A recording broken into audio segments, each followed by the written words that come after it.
Welcome everybody to the Sitdown from LevelFox. I say this every episode, but everything with LevelFox at the moment is the showdown, the Sitdown. So I don't know how far I can push the brand with everything being a TS, but we'll try. We try. We are finally in for episode 3. I'm so pumped for the 2 guests that's sitting besides me at the moment. We had to change the studio a little bit. We usually only have one guest, but seeing as that Ruth and Glenn are synonymous with the Nibble esports brand, I thought, why the fuck not? It's their first swear word already off the rip, but yeah, they are. So I basically before I say hello to you guys, I know you guys are sitting right here. I'm talking in the third person, but before I say hello to you guys, the cool thing for me about these podcasts is that I don't know Glenn or Ruth from a bar or soap. So this is a cool opportunity for me, and I guess the viewers at home can also like just kind of hear the story through me, where I just kind of learn, you know, the history of these 2 lovely people sitting in front of me. So hello. Hi, this is Glenn. Glenn is CEO currently of Nibble Esports, and to my right I've got Ruth. Ruth is currently the El Presidente of Nibble Esports. Need to update the job title. Yeah, to El Presidente. Yeah, definitely. Me and Dale said El Presidente last week. It was from Dale. Yeah, so it's stuck in my brain. Dale's a wonderful person. We'll talk about that through the podcast. But welcome, guys. Thank you for having us. It's been long overdue. I suppose, right? It's long overdue, and I just realized now I'm looking at Glenn through the little keeping it close and intimate. Close and intimate. So I apologize for that, but good. I've got you in. Yeah. So okay, we've made it. How was the Uber drive? You guys fine? Not too bad. Not too bad. Good. Yeah. Rainy. Yes. But I mean, cool. Let's go. CPT traffic everywhere. As per usual. It's a cinematic backdrop for this chat. It gives this room a cozy vibe with the rain outside. Exactly. Now. And the coffee, great coffee. Shout out to Echo downstairs. We by the way, guys, we shoot this from the beautiful Media 24 building in CPT. Every time I say it, I'm very stoked that I actually work here. So we're on the 13th floor. It's beautiful views here. Usually you can't see the mountain today, but it's usually a beautiful backdrop. But we're here to talk about gaming, esports, and just everything general with Glenn and Ruth. So guys, I start this off the same for everyone. Sorry if I'm talking loud, but I'm listening to you guys. I kind of want to start from the beginning. So seeing as we've got 2 guests here, Ruth, you the lady, yeah. So you're gonna go first. I'm gonna ask you. We don't have to go back to puberty stages, but let's rather not. Let's rather not. 14, 15-year-old angry ourselves. Misunderstood. There was definite angst. Definitely angst. There's always angst when you're younger. But let's talk about your earliest, fondest memory of getting into gaming. If it's not from puberty stage onwards, then you tell me when that was. But just give me way back as you can remember your first introduction to gaming. Cool. So actually, this is probably one of my favorite things to tell because it's so ridiculous. I was at daycare. I must have been 4 or 5 years old. My dad's an electronics engineer, so I grew up around computers. Actually crashed his PC when I was 2, so badly that he couldn't recover it. Wait, you can remember this at 2 years old? I feel like it was reminded. You were reminded about it. I was repeatedly reminded. Okay. But what I do remember was playing Jill of the Jungle. Okay. About 4 or 5. And wait, Jill of the Jungle? Jill of the Jungle. One of the OG 2D platformer. It sounds familiar. Puzzle type thing. We're showing our age here now. Yeah. A little. A little. And I was telling my dad, I was very excited because this was so cool. Computer games, what? And I was telling my dad, and if you can't solve the puzzle on the level to get to the end, then you just kill yourself and it resets the level. Yeah. And my dad was like, what?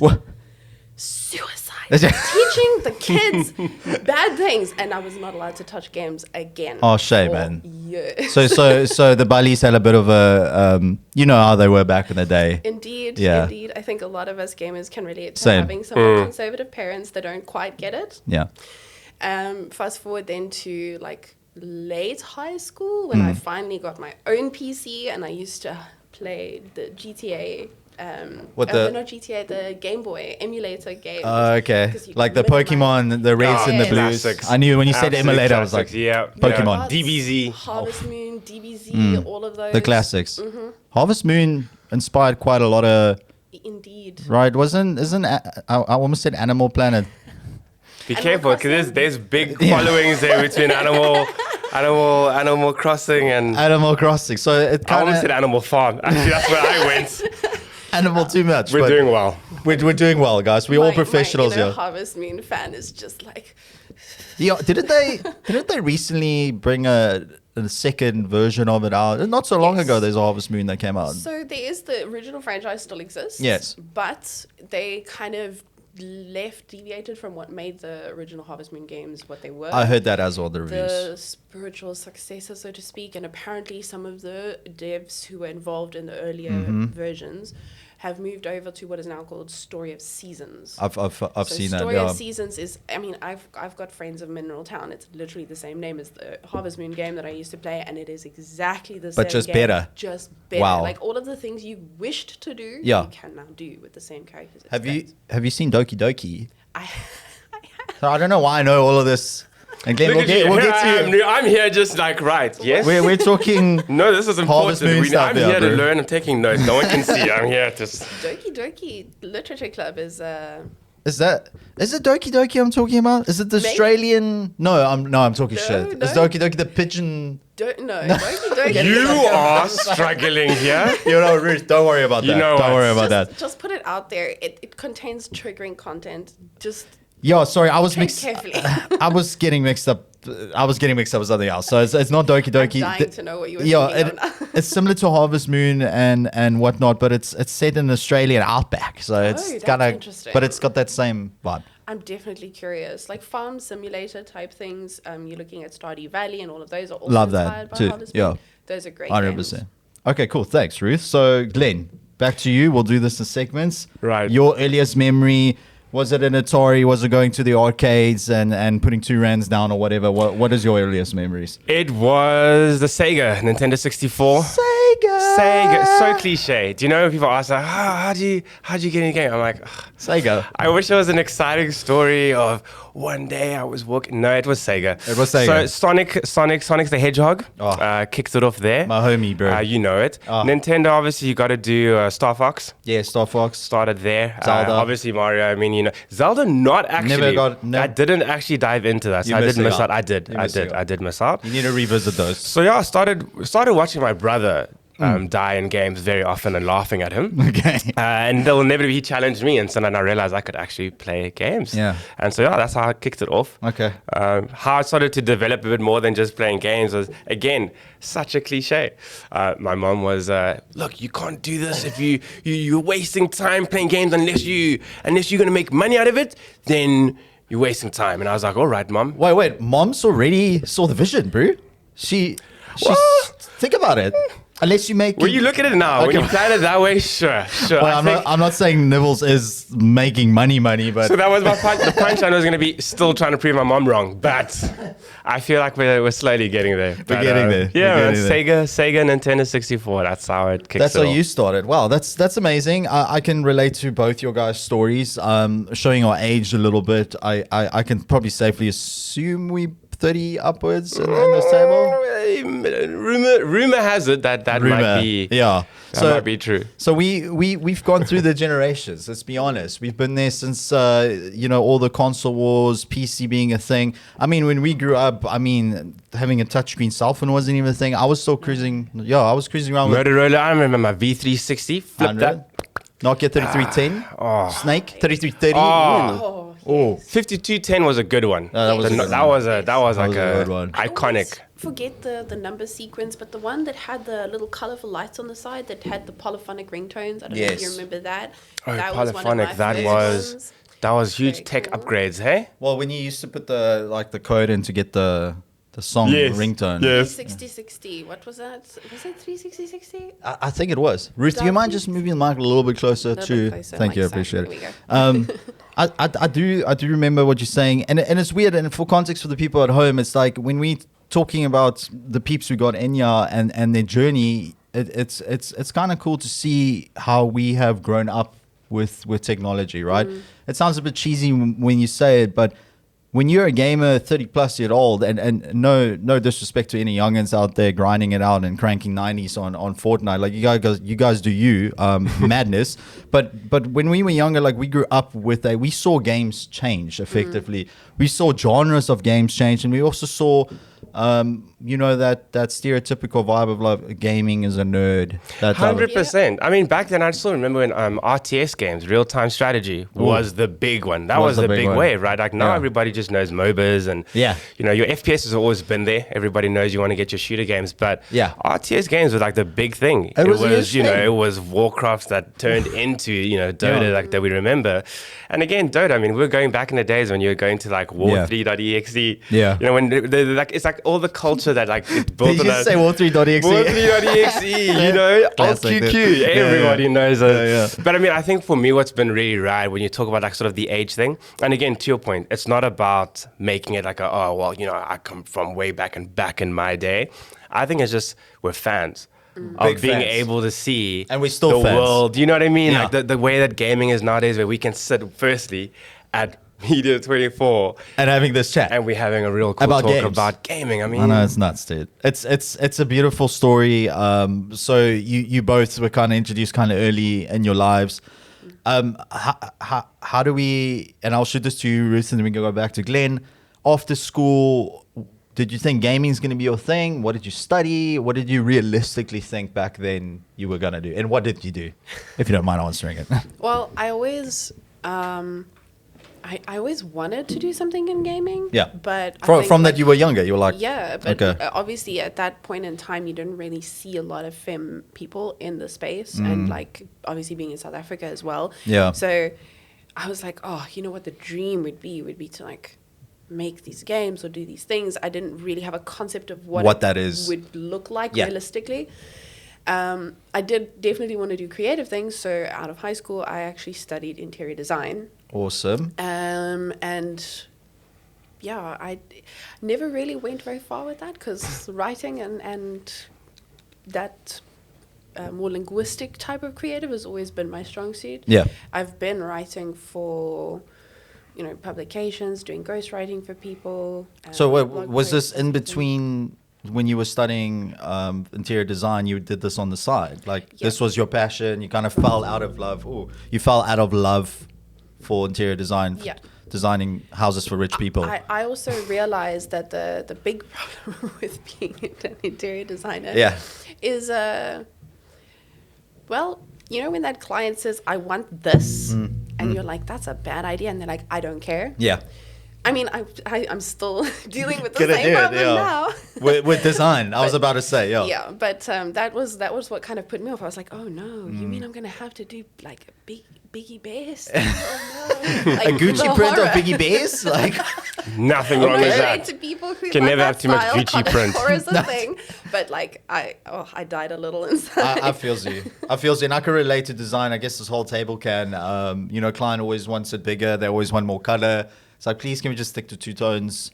I mean, it works. So like, please. I have to say, I remember when I first saw the branding, I was like, this is LevelFox. I was like, who's LevelFox? And the first thing, obviously, as a design, the first thing I noticed, I was like, that's clean. Thank you, dude. It's not overly dramatic as it tends to come, within the gaming sort of scene. I was like, oh, clean design. I was like, I appreciate you saying. Don't make me blush now, bro. It's my baby. Oh, yeah, for props, yeah. You got to give props where they do. I mean, that's going to be a good segue because I want to talk about the Nibble brand. But before we do that, Ruth, you answered your question on what you were studying, what you thought you were going to do. Glenn, let me throw that back at you. So I definitely wanted to get into gaming, take it quite seriously, but again, wasn't really sure what was a space, what it looked like. And then writing was how I actually got into it first. Okay. So of course. Also writing. Okay. You too. Yeah. No. 100%. That's why communication is always so great. Totally great. It's not like you guys ever fight, huh? What? Never. What? Wait, you guys are a couple, right? Yes. I don't know anything about you guys. I needed to ask that. You guys are a couple. I think this is the first time it's officially been said now. Here we go. I feel like No, but yes. You heard it on LevelFox first. There Okay, we are. You heard officially. it, yeah. You got the scoop. It's like Yeah. I kind of like put two together, but It's so we don't like hide it. It's just it's one of those things that like people are kind of like we're not really sure. you don't air your dirty laundry. I'm the same with my fiance. We never like online, like, oh, my leafy, my boo boo. You know what I mean? Like No partners in Ru- bio. yeah. But anyway. anyway, to those that do. Yeah. But yeah, so got into writing and did game reviewing because of course that was the easy thing that everybody knew. For who? So I approached my broadband. Oh, cool. Way back when, the guy James Etherington Smith, I think was his name. Innovating back then already, bro. No, We saw the gap, bro. Listen, I actually tweeted him. I think it was. I was just like, hey, and this is like early days of Twitter. I think I had like 10 followers or something. I was like, hey, I like to write. I want to do game reviews. Yeah. So kicked off there. My first review, I think, was Bulletstorm. Okay. So kicked off with that. And then, I went around sort of the circuit, I suppose you call it, in terms of local like media. So from my broadband, which was my gaming, so they're my gaming division. From there, I went to MWeb Game Zone, which is obviously now sort of known as Glitch. And that's obviously... Yeah, and MWeb had quite a pivotal role in... You know, hate them or love them, back then they started making moves 100%, with gaming 100%. before anybody else. Absolutely. They had a lot of Really? support. I mean, they were doing a lot of grassroots events with a lot of people everyone knows now, you know. So they were involved. And as you said, hate them or love them, they were doing quite a lot. They at least pushed something. Exactly. So you did a little bit for MWeb. So did that eventually, and then ended up at Critical Hits, and that was sort of the final... Critical Hits. Yeah, who used to be called Lazy Gamer. Yeah, a Critical Hit is still... No, it's a whole thing now. So it got taken over. Yeah. A change of ownership and then change of staff, and things have just changed. Let's leave it there. There was like...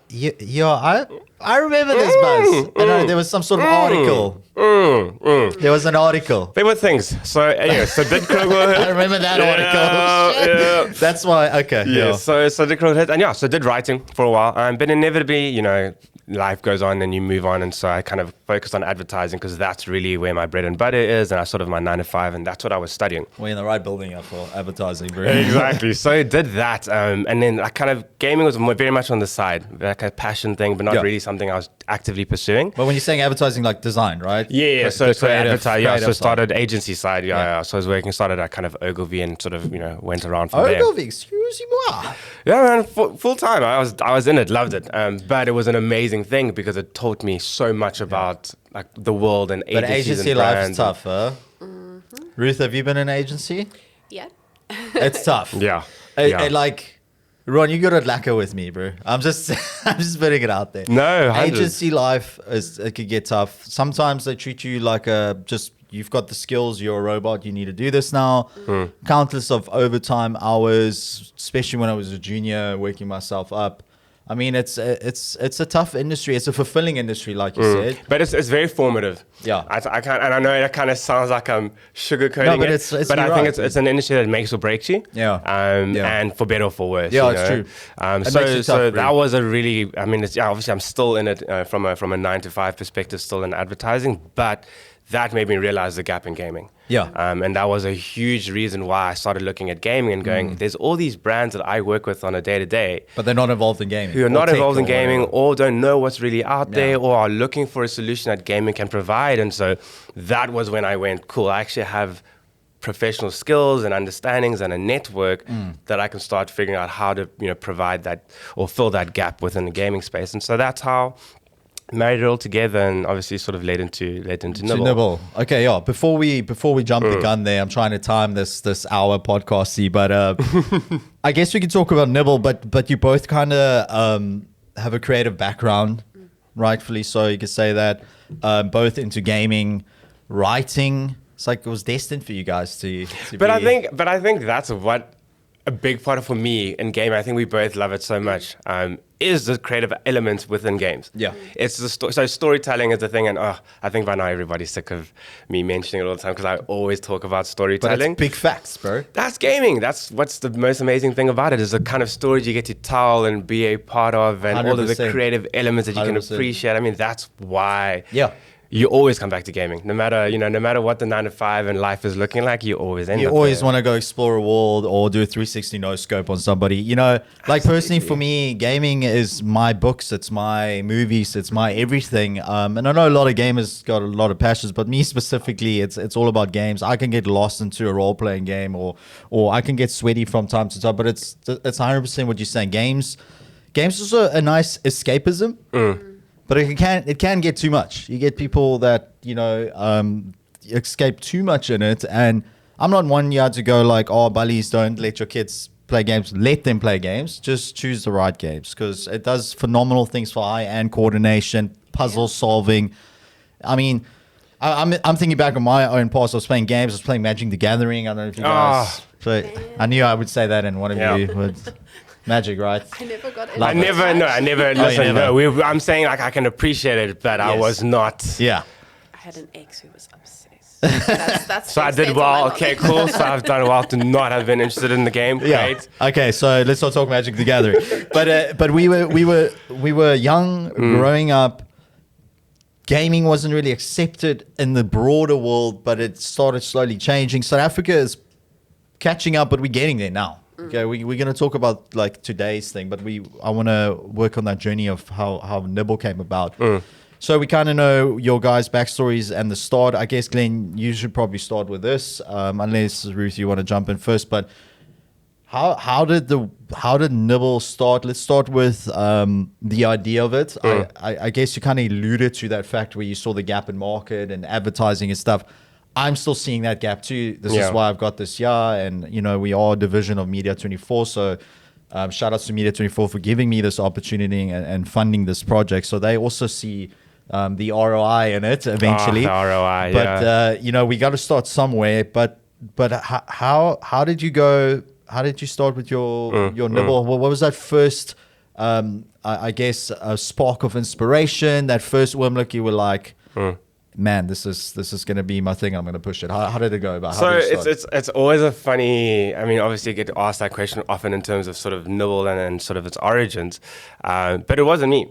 So I did not start Nibble. Okay, so you didn't start Nibble. No, I didn't. So see, this is the brilliant thing about me not doing research for my podcast. It's hey, listen, this is the research. This is the research. Look, and again, I always love to have these talks anyway, because I mean, you can always read things and do all that, but it's always cool to. Because you were announced as CEO, right? So so tell me how did. So Keegan Stewart, Yes. Brava, his handles most people would know him by in the ZA scene. So Brava started Nibble, Okay. and Nibble started as a group of friends. It was a clan. The way that we used to call clans back in the day. Right. Oh, we did it. Clans we became- did it. We did did that the clan boomer thing. back in the day thing. Wow. But you know what it is. It It's wasn't true. as serious as it is now, right? Yeah. Esports organizations now, it's like it's marketing and it's this and it's that and well, it's teams. and- unless you just create a Twitter profile and then I've got an org now. Hence why people wouldn't know that it's called a clan. That's what a clan is. That's a clan, And not an organization org. is very different. Okay. So it started off as a group of friends, very much sort of wanting to just play games together and be fairly competitive. Yeah.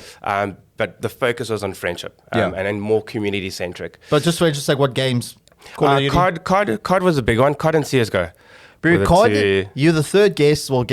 I had Nick from ACGL, Dale, and now you guys, and everybody started with COD. Bro. COD is it has to be. crazy. COD is always it's like that game, dude. It's the gate. It's the gateway It's getting to you into what PvP, esport, competitive, like it's 100%. that one, I mean, bro. COD is what we're playing when you go to LAN, Yeah. right? When you try to compete against your Yeah. mates to who's the best. It's COD. You Like we're split sitting there. screen, old classic Modern Warfare, split screen, 100%. Black Ops. 100. So Nibble started from that. And that's really where it was for around 4 years. Wow. And then they sort of started growing and they had CSGO teams, they had a premier team and an academy team. So was Kevin...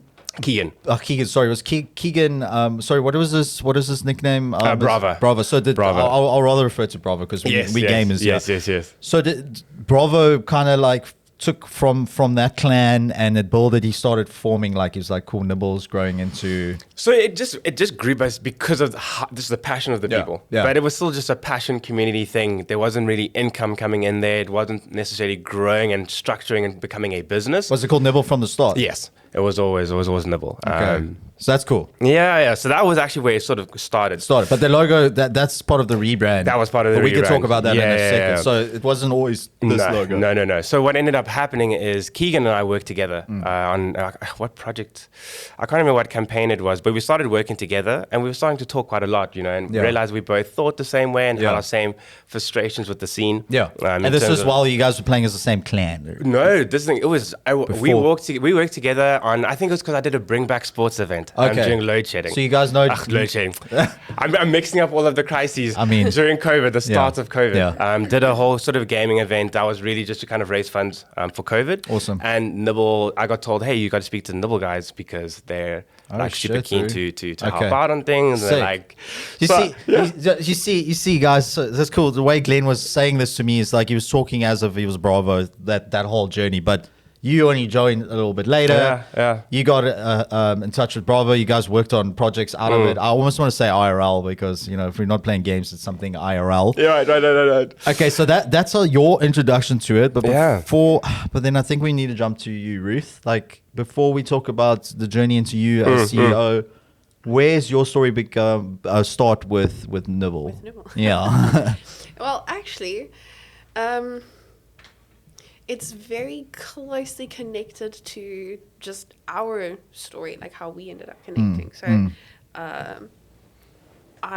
We moved in a lot of the same spaces, have a lot of like the same friends, we know a lot of the same people, but we never actually connected for some reason. I know the feeling. And, I see you, but I don't know you. So then on Twitter, we started seeing, there was a certain group of people who happened to be awake at a certain time, all tweeting, and there was quite a few Nibble people in there, and I didn't really know much about the esports side of things yet. I was just sort of gaming. Yeah. And we started chatting, and then got a DM going, hey, do you want to talk about like maybe joining Nibble? Yeah. I was like, what does that look like? What does that mean? What does that even mean?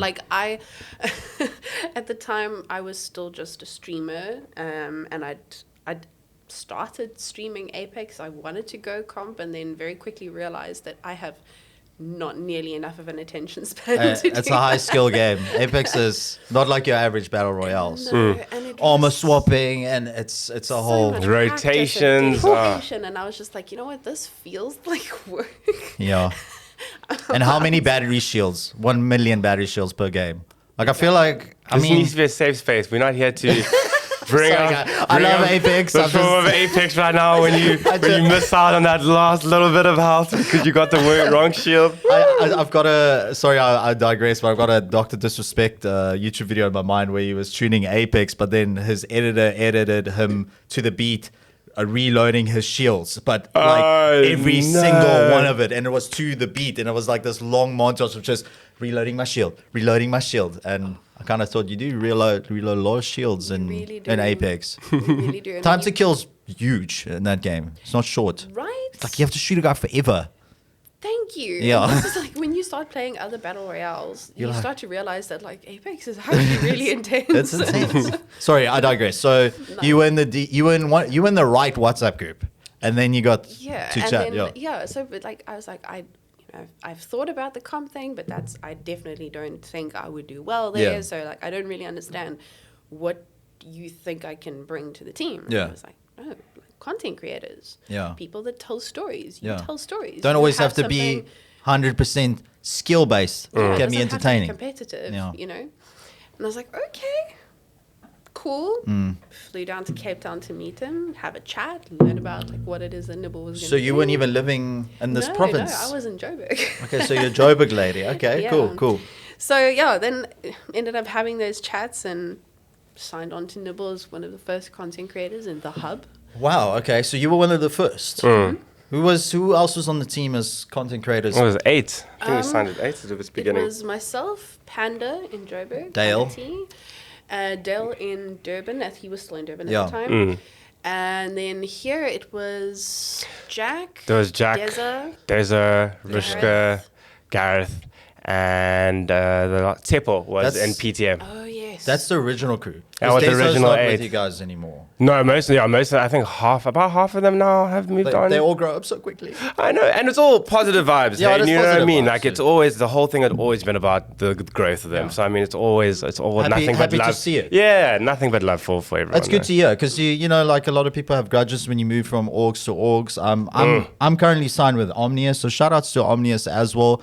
You guys ever rub shoulders with 100. Omnius? Have battles? No, I know Apex. I know the last Apex one. Yeah, it I was a remember. close one. Yeah, that Yeah. was tight. No, OG, I dig the OG. Demonics as well. Demonics is a lacquer. Yeah, Okay. yeah, OD. a straight shooter. Yeah, And you need that. I you do genuinely need that, yeah. straight shooters like, in the scene that just say it how it is and just keep it honest, man. So no, always nothing Always but a good vibe. things. It's good to hear. It's good to hear, and it's always good to see people from your org kind of, you know, excelling in life. You know, it's like you kind of had a hand in this guy's development, or it was just you learned a lot from this person. Also, the scene's too small. I think sometimes we just forget that it's. You run, you know, you throw a stone, that's like in another org's place straight away, Right you know. there. And I think people forget that, you know, we're trying to build this thing together. And that should be a bit of a focus. So you know, you want to celebrate everybody because when one person wins, it generally means the industry, The whole ZA wins. scene, you know what I mean? So, And most notably, thinking about the Rocket League vibes with Orlando Pirates and Bravado now, just seeing the ZA boy cheese and then having Noob Slice on the stage with them there, it's like brings a tear to my little no, face, man, I to be love honest. seeing I think I actually watched. I didn't catch the Bravado games, but I watched the XD game, the last one at least too. Nuts.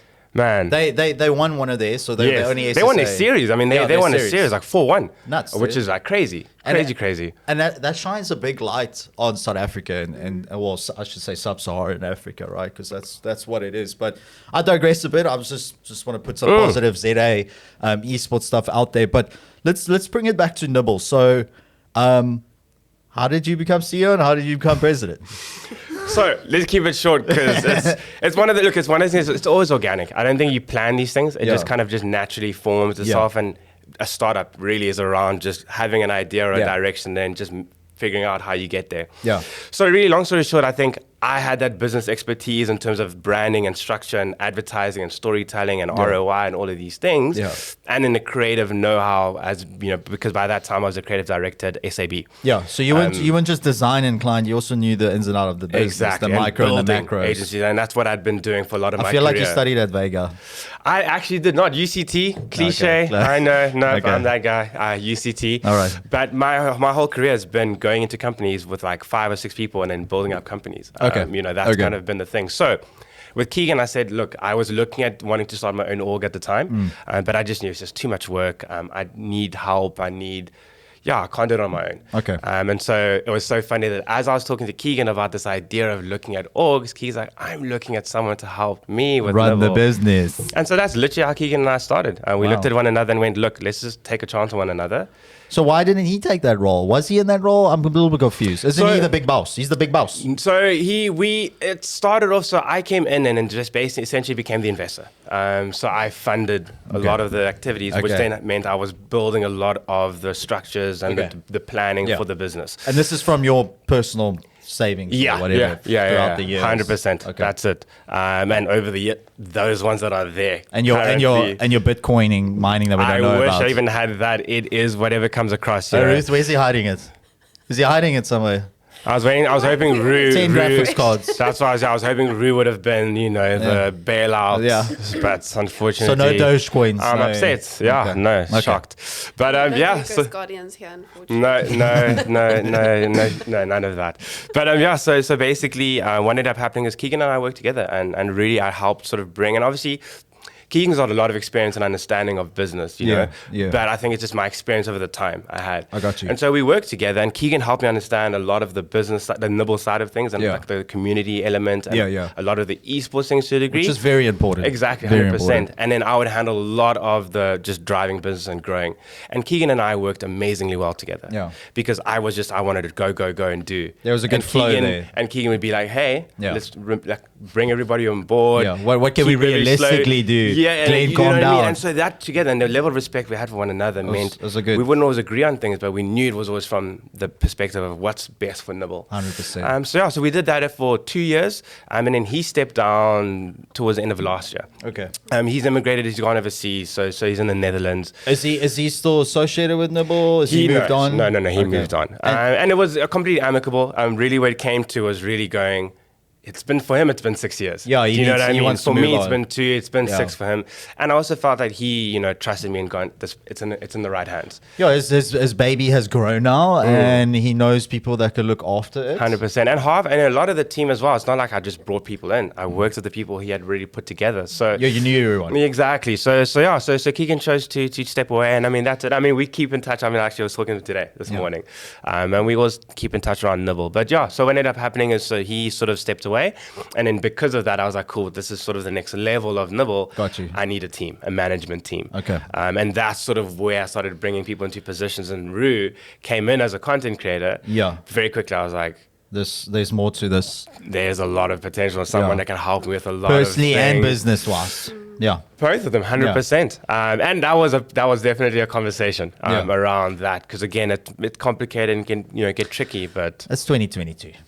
it's 2022. It's 20. That's all I'm gonna say. And also the scene's small. The There's not a scene's lot of people around and goddamn people small. that get it. So no, I mean, and so it's turned into over the time, the rebranding was also part of that sort of refreshing and sort of upgrading and updating the elements of Nibbles that visually it felt as new as sort of the direction of the org. But before we go to rebrand, Ruth, how did you become president? Is it Glenn seeing the potential in you, the way you organize? It's like, why are you just a content creator? So how did that go about? Well, it definitely started out as me just kind of stepping in and falling in and helping where there was gaps missing. So you and put your hand up a lot without people even asking. So that's a vibe. Yeah. With a lot of my work experience, I've worked in a few different industries. I'm a qualified insurance broker. You need Okay. whatever. All right. So I've had a fair amount of experience with logistics. Yes. And then more recently, I've also had agency experience. So Okay.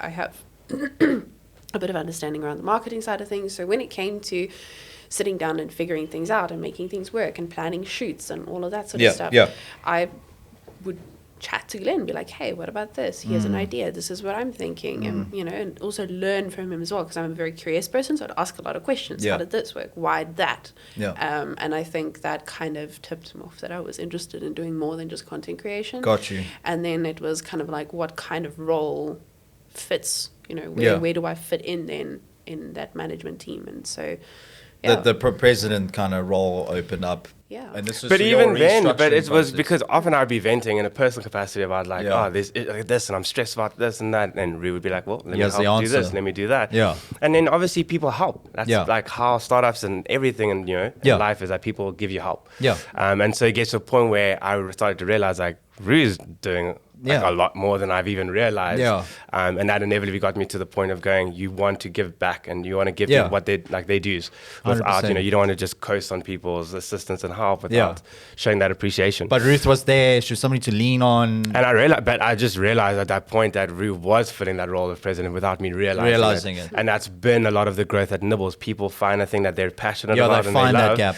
And then I go, cool, how do we make that a business sense? Because it's not just about vibes. Yeah.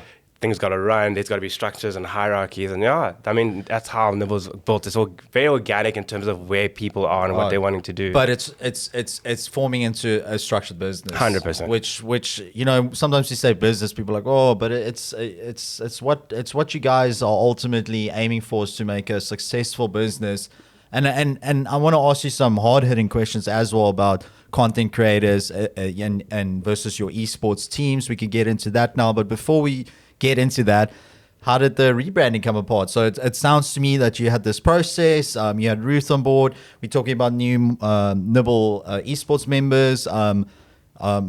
Just off the top of my mind, like Mo or whatever. So before we talk about the current team, how did the rebranding thing come in? And I think rebranding is it's a natural thing. Yeah. You want to stay up with the times anyway. Yeah. So where did that spark start? So I think, and it's always, I wouldn't say it's a contentious issue, but it's definitely, I suppose, a polarizing one for a lot of the Nibble community. And I'm always honest about things. I like to be frank and candid. Obviously, when I came in, it was a lot of business-orientated thinking and approach. And that shifted a bit of that culture within Nibble. Make it more lifestyle. I mean, so that was one element of it as well, but I think that just came naturally in terms of saying there's more stories to be told in gaming than just esports. And that has always been the big driver. No, I mean, the Hub, the content creator program, was the first in the country to do it to that scale and act like that. And before we continue that sentence, I think people like Optic Gaming with Hex, 100 Thieves, with Nate Shot, they kind of started this Absolutely. whole... It's not just an org. I'll show you the first presentation when I joined Nibble. I put in 100 Thieves in phase. And I said, this is what we can do. My first prezo for LevelFox was 100 Thieves. I had it in there too. I was like, there's Nate Shot. This is a story. And I can't wait for the day. Hopefully that people go, this is Nibble. This is how it started. And this is what I want to recreate. You know, so absolutely, that's kind of where it went from. And so that shift in approach and in thinking and bringing more sort of viewpoints changed the dynamic that was very sort of CSGO driven and kind of the clan back in the day. And I was like, it's no longer that. And there was obviously a bit of, friction, as there always is with change. People don't really like change, and for valid reasons, But I felt that we had to rebrand the organization, keeping true to its roots. And that's why you'll see the rebrand was not to just run away from it. But expanding on what it because means it changed. Nibble had changed, and I needed people to visually click with that so that people didn't hold us to... like, oh, Keegan wouldn't have done that, or we wouldn't have done that before. I'm like, but we're different. We've changed. Got you. And so that was a big, the driving force around the rebrand. And just from my side, I think it looks dope. I love the whole rebrand. I can see a lot of design cues I would have used the same for my brand, and less is always more. Negative white space, etc., etc. And there's nothing wrong with being a little bit bold in your logo and the way you place. And speaking of your logo, Ron, I need a little bit of a close-up shot here of this hoodie. Do you mind standing up for us? Absolutely.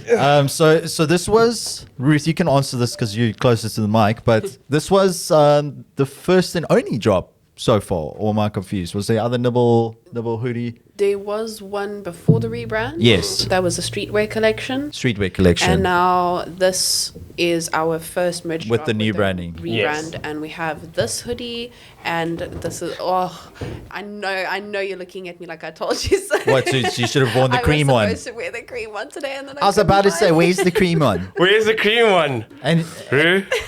President? Yeah. And where's the hoodie for the interview, guys? Like a gift, or like? No, I'm just kidding, guys. But so this is this was the first one in the with the rebrand. I like it. I really do. I like it. I was sorry, Ruth. I was touching Glenn earlier, just feeling it. I don't mean like that, guys, but I was touching it, and it feels good. It's good quality. So look, no one actually has received theirs yet. We actually productions this month now. So we literally launched this last month. Last month, I think. Yeah, end of last month actually. No, beginning of last month. It's quite recent. So the order just came in. I think we're actually about to kick off production next week.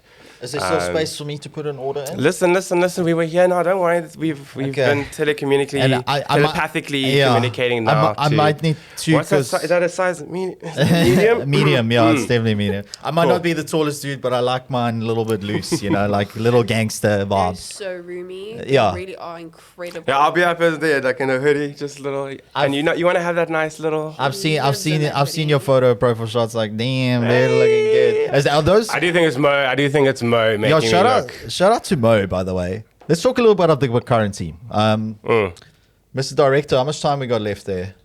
We already just 18 minutes. 15 minutes already. We started to flow, and it's been in. Wow. Okay, let me just recap in my mind. We went through your guys' journey, how you became CEO, how you became president, the history of gaming for both of you guys. You guys kind of like leaning on each other, realizing that you're probably more part of the org than you realized before. The announcements came through. I saw that. So it was CEO, president, and there was a few other announcements. So just quickly, who's the current team? So the announcement was really just from a management level, and so that's Caleb. So Caleb Gutbuster, COO, and Caleb really handles operations and planning and structuring, but very much on the esports division. Okay. side of it. And with him is Jared. And Jared handles he's the general manager. Okay. And so he manages the teams more directly. Yeah. So there's him with Cam and Toff, who are kind of the content directors who manage the content side on the esports side of things. Okay. So that's kind of, the company is basically split between sort of the esports division and then more so the agency division. And then sort of the hub. And then in the hub, Krim is the guy who handles, sort of manages the hub team. And then we have in the agency, there's Mo.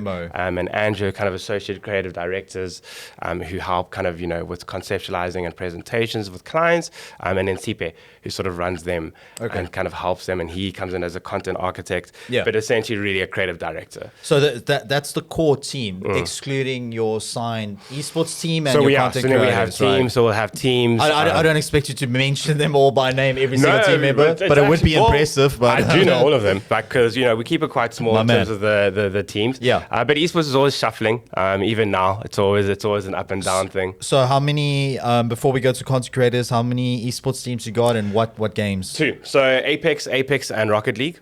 Your Rocket League, you found quite success lately with your Rocket League team. Yeah. But I'll be honest with you, the nature of esports is things are always moving very fluidly. So what's been happening is obviously there's been a lot of changes that are currently coming up, and so things aren't finalized right now. It's part of the game, no pun intended. It really is. So with regards to Rocket League, we'll have to see sort of what comes out of it at the end of the day. Are you guys looking for beeps at the moment? I mean, I love the game. I think it's incredible. I think the growth opportunity is huge, massive. But what I've come to at a point is just the financial implications of esports and being realistic about that in this country. 100%. And it's crazy because I guys thought you had more teams, so it's just Apex and CS:GO at the moment. So I says Apex and Rocket League. So CS:GO, we don't have a team. Again, to be honest with you, the big drive with Nibble isn't looking at getting esports teams directly. Do you know what I mean? It's not our expansion model. No, it's not. We find teams that we believe in. Apex, I mean, that team has been incredible from the original. Wasn't that the Peaky Blinders? Blind Peak is the name, but absolutely. We also just signed a LOL team as well. We did. We just got a League of Legends team. Is that just nobody? Has this been announced? Yes, yeah. The 5 lonely men. Okay. That's when they told me the name, I was like, just for that alone. Awesome. So I mean, we've just gotten into League there, so that's just kicked off. And League in South Africa is still big? It's never been that big. I think though, one, the team just has a great personalities, and that for me is really exciting. And it's about sort of having 100%. Fun and showcasing the industry in that sense. But they're still a really good team. I mean, they're sitting top 4. I mean, they made it to playoffs. Well, top 4 ZA, obviously. Exactly. Exactly. That's, I mean, any of your team's top 4. That's always a good thing. It's better than last. But I think realistically, right, the idea is not saying that we're competing for trophies on an international scale. You've got a team, and you want to see what the process is. So Apex, Rocket League. So you guys got 3 teams basically going on now. Shout outs to all the homies that are a part of those as well. Always good to see the people grinding and stuff. You don't have to answer this, guys, but I always like to know, and I guess this is somewhat of a news channel. Do you pay salaries to the orgs?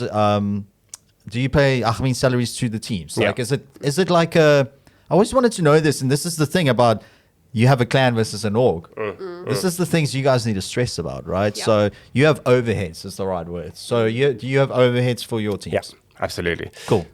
Within the entire organization, really. Yeah, I mean, it's just safely to assume the actual. So look, that's definitely been one of the hardest things, right? So Nibble is funded by me, so there's no investor backed. So you have no investors at the moment. This is all yet. Personal funding. All personal funding. Wow, Glenn, that is. I take my hat off to you, bro. I mean, look, I think. Are you sure you don't have that Bitcoin farm? I wish it would be. It would make life easier. No, look, it's definitely been tricky, right? Yeah. I'll be honest with you. So all the teams are paid, except for the LOL team. The LOL team didn't actually want to. They want to prove themselves first. They understood the nature of what it is they're doing here at League of Legends and that's in a South cool Africa. Nod to and be they were part just of going, an org. Absolutely, you know what I mean? And so we support them from a marketing and creative point of view, and there's a lot of cool content ideas that we'll be doing with them. Yeah. But the expectation from them, and I was like, what's your number? And they were like, no, we're not doing that for this. Wow. The other teams absolutely do. But at the end of the day... That's amazing, though. It's amazing to you. Yeah. But at the end of the day, I mean, you have to start looking and being honest around cost. versus what you're getting out of it, and being realistic about what's Yeah. sustainable from a long term. It's not like I gonna stop my day job salary, I'm assuming, but anything helps, right? And that's more than most orgs. But then I guess your content creators are different.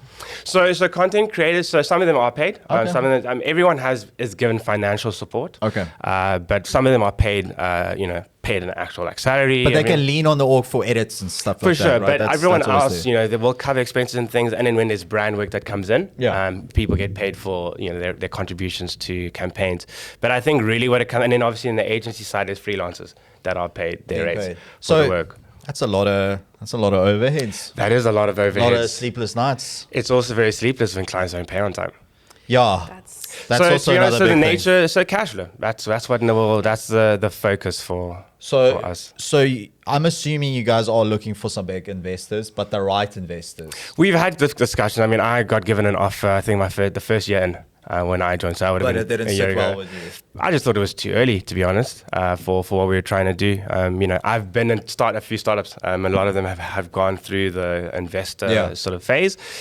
It changes the dynamics quite a lot. And if you're not ready for that shift, It's just gonna fail. it ends up failing before it can kick off. So we're at a point now where we've got the solid team, a solid structure, the business model, all those things are there. And You ready for it now? I mean, we're in discussions already, definitely. But again, you don't count your chickens until they hatch, or won't count your eggs until they hatch. But so we're definitely in that discussion. That's the space that we're gearing up to.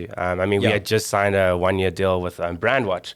And for those that don't know, Brandwatch is they do content monitoring, social media monitoring and posting on socials. And incredible partner. Awesome. So we're trying to do that stuff to focus on the really serious aspects of the business.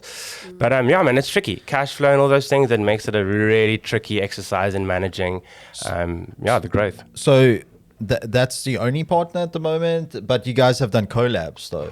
We have done Cozy, collabs. the Cozy collab, prachtig, like that. So like, what other? See, that's the thing about Nibble, guys. It's like I'm very into the branding world. So are the two people right here in front of me. I mean, I studied multimedia design. I'm like 12, 13 years in the industry. I'm getting cuck old, but I've seen it change a lot. And I judge a business by its brand immediately. It's the first point of contact for anybody. How does that website look? How does that logo look? It's for me, and especially us being pushed in the fourth industrial revolution, with COVID just kind of like pushing it forward from the work from home thing. Sorry, Glenn, but some of us work from home. So I'm rambling on, but my point is that at the end of the day, we all do what we need to do, and it's just crazy to hear and respectful to hear that you guys are paying salary. So respect to both you guys, respect to Nibble as an org, because I know that doesn't happen everywhere, but you can't also expect it, because there's a big difference between business and creating a Twitter handle, right? So I think there's a lot people can learn from Glenn, Ruth, and Nibble Esports, and that's what I want to say. Nibble, the brand, you guys are doing dope shit, okay?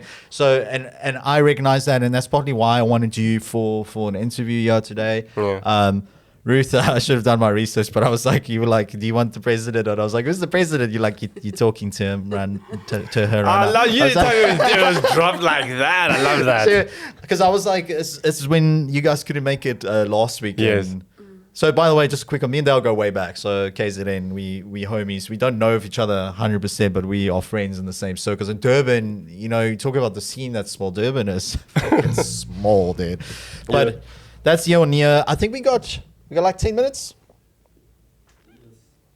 Do you, director man, do you mind passing the little gifts I got there? Cheeky little. Oh, I see. We didn't There's come two prepared there. with the hoodie. See, Yeah, it's yeah, fine. It's fine. Post.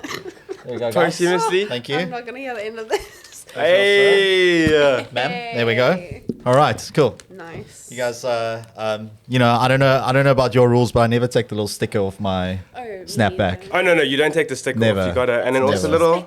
little You look damn fucking fine in that. We're gonna need Huh? rocking it. It's been a while since I've worn a cap. It fits the Nibble look, bro. It does. And also, see, one single highlight color. So One. that we Two-tone color. I'll go for the off-white goldy thing, and you guys got the orange. There it is. That's all there you it need. is. Working. And you just throw white. Thank you for this. No, it's a pleasure, guys. So I'm gonna try and give one for each one of my guests.